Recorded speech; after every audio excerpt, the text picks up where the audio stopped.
വെച്ചിട്ട് ഈ സിനിമ കാണാൻ പറ്റിയില്ല. പക്ഷെ അവിടെ ഭയങ്കര റിവ്യൂ ആയിരുന്നു. വൈഫിൽ ഇൻ്റർനാഷണൽ അവാർഡ്സും ഇവിടുത്തെ ബെസ്റ്റ് മലയാളം എല്ലാം ഇതിനാണ് കിട്ടിയിരിക്കുന്നത്. പക്ഷേ ഇപ്പോൾ കണ്ടപ്പോൾ അത് അർഹിക്കുന്നൊരു സിനിമയാണ്. പെർഫോമൻസ് എല്ലാം വളരെ ഒട്ടും പെർഫോം അല്ലാത്ത രീതിയിലുള്ള നാച്ചുറലായിരുന്നു. Direction was very good. നമ്മൾ ആക്ച്വലി കാണുന്ന സീൻസ് അല്ലാണ്ട് നമ്മളെ ചിന്തിപ്പിക്കുന്ന ഒരുപാട് ഘടകങ്ങളുണ്ട് ഈ ഒരു മൂവിയിൽ എന്ന് എനിക്ക് തോന്നി. പറയാതെ പറയുന്ന കുറേ കാര്യങ്ങളുണ്ട് ഈ പടത്തിൽ.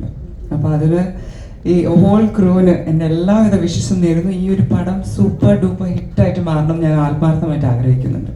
Thank you so much. All the very best you guys. ഒരുപാട് സന്തോഷം ഇങ്ങനെ ഒരു മൂവി ഞങ്ങൾക്ക് തന്നതിന്. ഇതിൻ്റെ പെർഫോമൻസിനൊന്നും പറ്റി പറയുന്നില്ല. It's so good.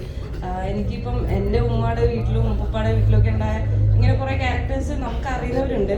സോ അത് എക്സാക്ട്ലി അതേപോലെ തന്നെ കാണിച്ചിട്ടുണ്ട്. So thank you so much and I am very sure ഇത് പാതകളെ അറിയാം. ഈ സിനിമ ചിന്തിക്കുകയും ചിരിപ്പിക്കുകയും കൂടി ചെയ്ത ഒരു സിനിമയാണ്.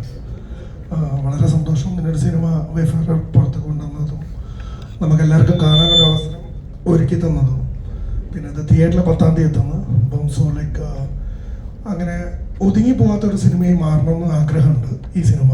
അപ്പം ഇത് മാക്സിമം ആൾക്കാരിലേക്ക് എത്തിക്കുക. എല്ലാവരോടും ഈ സിനിമ കാണാൻ പറയും. Thank you. ഒന്നും പറയാനില്ല. എല്ലാവരും ഈ സിനിമ കണ്ടാൽ ഭയങ്കര ഹാപ്പിയാവും.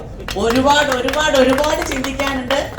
നമ്മൾ നമ്മുടെ ഈ ജനറേഷൻ അല്ലെങ്കിലും പഴയ ഒരു ജനറേഷനിൽ ഒരുപാട് സ്ത്രീകൾ അനുഭവിച്ചിരുന്ന, എൻ്റെ അമ്മ ഉൾപ്പെടെ അനുഭവിച്ചിരുന്ന ഒരുപാട് കാര്യങ്ങൾ പേരെന്തായിരുന്നു ഷംല ചെയ്തതിൽ നിന്ന് ഞാൻ കണ്ടു.